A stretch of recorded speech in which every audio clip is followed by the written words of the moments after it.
Agenda penting Kementerian Sosial terkait penerima bansos PKH dan program sembako BPNT secara keseluruhan, baik yang berusia 40 tahun ke bawah, usia 40 sampai dengan 60 tahun, dan juga 60 tahun ke atas. Dan bansos lainnya berlaku hari ini hingga 30 Juli 2022.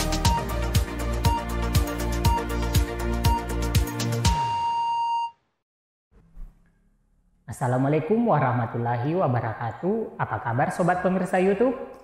Saya berharap sobat semua selalu ceria, diberi kesehatan, dan tetap bersabar menantikan proses persiapan data penerima bantuan sosial dari Kementerian Sosial Republik Indonesia. Sobat YouTube, ada yang perlu saya sampaikan terkait agenda dari Kementerian Sosial yang mulai diberlakukan dari tanggal ditandatanganinya surat instruksi dari Sekretaris Jenderal Kementerian Sosial dan sampai hari ini tetap diberlakukan hingga pada tanggal 30 Juli 2022. Agenda dari Kementerian Sosial ini merupakan acuan data penerima bansos di DTKS bulan Juli ini dan sangat menentukan apakah nantinya keluarga penerima manfaat KPM Bansos yang ada di DTKS apakah dapat menerima bantuan atau dilanjutkan kepesertaannya untuk periode pencairan PKH tahap 3 dan periode salur bantuan program sembako BPNT periode Juli maupun keaktifan Bansos PBI-nya. Informasi ini kami sampaikan karena saya merasa bahwa hal ini sangat penting diketahui oleh keluarga penerima manfaat bantuan sosial atau kepada teman-teman agar nantinya tidak kaget ketika bantuannya seperti bantuan PKH tidak cair lagi, bantuan BPNT saldonya kosong. Nah, teman-teman perlu mengetahui informasi ini bahwa pada tanggal 5 Juli 2022 Sekretaris Jenderal Kementerian Sosial mengirimkan surat ke daerah-daerah di seluruh kabupaten kota seluruh Indonesia terkait kelayakan dan ketidaklayakan penerima bansos yang ada di DTKS. Apa saja poin-poin surat dari Kementerian Sosial yang menjadi agenda yang perlu KPM ketahui yang notabene menentukan kelanjutan bantuan PKH, BPNT maupun PBI dilanjutkan atau malah dicoret dari kepesertaannya? Ini kita akan bahas lebih lanjut, namun bagi teman-teman yang baru bergabung dan baru menemukan channel ini, harap meluangkan waktunya untuk subscribe, aktifkan lonceng notifikasinya agar dapat pemberitahuan ketika ada berita update dari channel PKH Reportase. Dan bagi teman-teman yang sudah subscribe channel ini, saya doakan selalu diberikan kecukupan dan kelapangan rezeki, diberi kesehatan, disejahterakan hidupnya. Amin ya rabbal alamin. Baik sobat YouTube, terkait isi surat dari Kementerian Sosial yang memuat agenda yang harus dilaksanakan oleh daerah masing-masing di seluruh kabupaten kota terkait kelayakan KPM penerima bantuan sosial baik itu program Keluarga Harapan PKH, program sembako BPNT maupun PBI. Berikut surat dari Sekretaris Jenderal Kementerian Sosial Republik Indonesia nomor 2016-DI.01-D-01-7-2022 tanggal 5 Juli 2022 perihal permohonan tindak lanjut data keluarga penerima manfaat KPM hasil verifikasi ketidaklayakan. Isi suratnya, Kementerian Sosial Republik Indonesia telah melakukan penilaian ketidaklayakan keluarga penerima manfaat KPM berdasarkan hasil perekaman foto rumah atau tempat tinggal pada aplikasi 6NG sebagai rekomendasi untuk verifikasi ketidaklayakan BNBA KPM pada aplikasi 6NG. Selanjutnya, kami mohon agar pemerintah daerah kabupaten kota dapat segera menindaklanjuti hasil rekomendasi tersebut sebagaimana petunjuk terlampir disertai dengan surat pengesahan yang ditandatangani oleh kepala daerah atau pejabat yang berhak mewakili.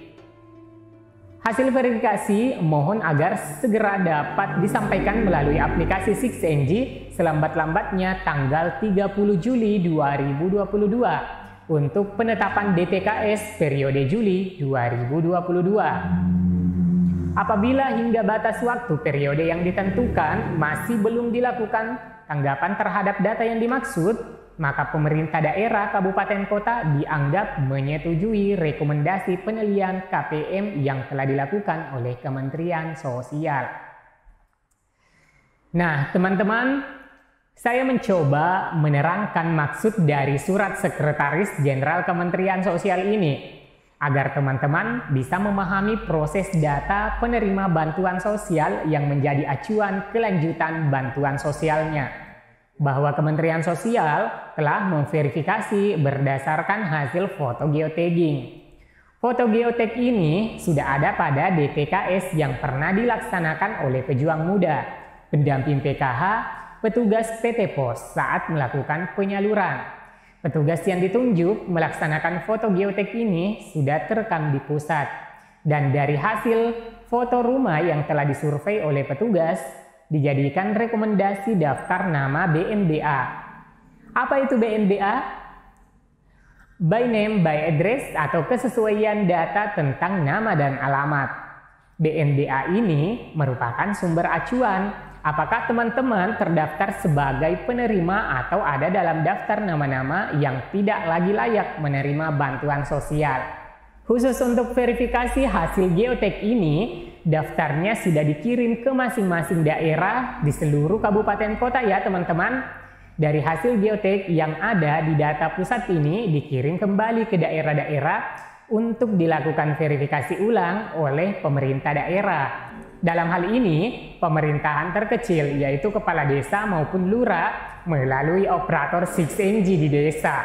Jika di dalam daftar nama-nama KPM yang direkomendasikan tidak layak dari hasil geotek ini, setelah dilakukan verifikasi ulang oleh petugas di lingkup pemerintah daerah, menyatakan masih layak warganya meskipun ada rekomendasi dari pusat bahwa yang bersangkutan tidak layak lagi berdasarkan hasil survei dan foto geotek. Namun, bila pemerintah setempat masih menyatakan layak, maka akan masih menerima bantuan sosial baik itu PKH, BPNT maupun PBI. Namun, jika petugas yang ada di daerah dalam lingkup pemerintah daerah tidak melakukan tanggapan, maka dianggap telah menyetujui daftar nama penerima tidak layak hasil geotek yang telah direkomendasikan oleh pusat. Setelah dilakukan verifikasi di daerah, selanjutnya harus ada surat pengesahan yang ditandatangani oleh kepala daerah atau pejabat yang mewakilinya. Kepala daerah yang dimaksud di sini ya teman-teman adalah bupati ataupun wali kota atau yang mewakili. Bisa wakil bupati atau sekretaris daerah ataupun pelaksana tugas bupati dan wali kota bila mana kepala daerah berhalangan.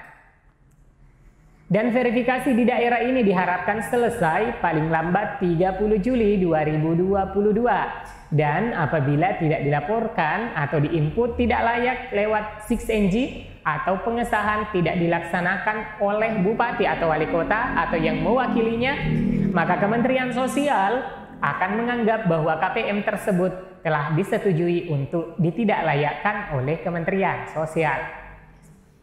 Artinya, Kementerian Sosial akan menggunakan data yang sudah direkomendasikan untuk dicoret menjadi peserta bantuan sosial tentunya.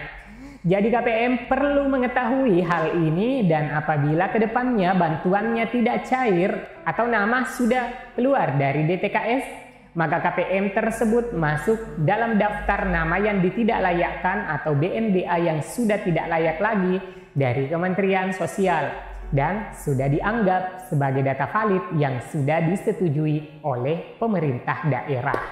Jadi teman-teman, bahwa Kementerian Sosial mencoret penerima bansos baik itu PKH, BPNT maupun PBI, maka hal ini boleh dikata kurang tepat menilai Kementerian Sosial yang telah melakukannya. Ini karena data penerima bansos di daerah itu adalah wewenang pemerintah daerah untuk menambahkan, mengusulkan, melakukan verifikasi layak dan verifikasi ketidaklayakan peserta bansos dan data fakir miskin yang ada di DTKS. Nah, ini undang-undang ya teman-teman. Jadi pemerintah juga harus ikut mematuhi aturan yang ada, bahwa berdasarkan Undang-Undang Nomor 13 Tahun 2011 dan Permensos Nomor 3 Tahun 2021, semua program bantuan dan pemberdayaan pemerintah dalam rangka penanganan fakir miskin harus berdasarkan data terpadu kesejahteraan sosial DTKS. Sedangkan DTKS berbasis data kependudukan.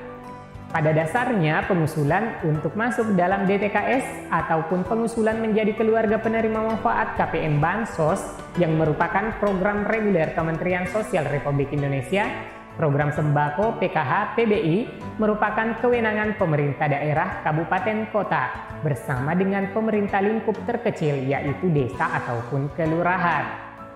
Artinya di sini, setiap lurah dapat mengusulkan warga yang tidak mampu dan membutuhkan di wilayahnya untuk dimasukkan ke dalam DTKS dan mengakses bantuan.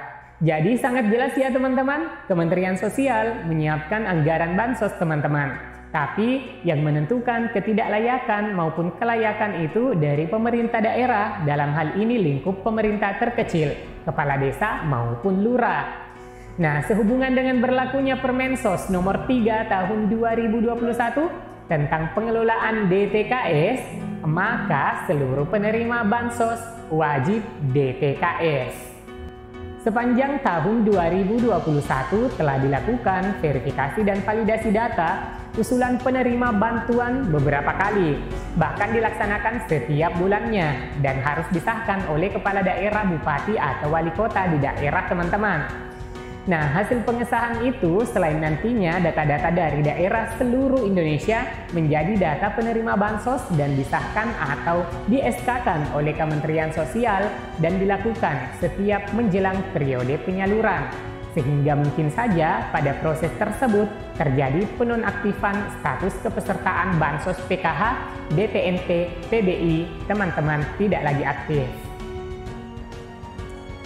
Baik Sobat YouTube, demikian penjelasan agenda penting Kementerian Sosial terkait penerima bantuan sosial PKH dan program sembako BPNT secara keseluruhan, baik yang berusia 40 tahun ke bawah, usia 40 sampai dengan 60 tahun, dan juga 60 tahun ke atas. Dan bansos lainnya diberlakukan sejak tanggal ditandatanganinya surat dari Kementerian Sosial. Sampai hari ini hingga tanggal 30 Juli 2022 dan KPM Bansos harus tahu ini agar tidak kaget bila tidak lagi nantinya menjadi penerima bantuan sosial. Jika teman-teman ada pertanyaan maupun komentar yang relevan dengan topik video ini, langsung saja diketikkan di bawah kolom video ini. Like untuk menanggapi beritanya, dan jika informasi ini bermanfaat, mohon dibagikan di media sosial maupun grup teman-teman, agar informasi ini membantu teman-teman lainnya. Saya Amran dan seluruh kerabat Info Bansos Indonesia pada channel PKA Reportase undur diri. Wassalamualaikum warahmatullahi wabarakatuh.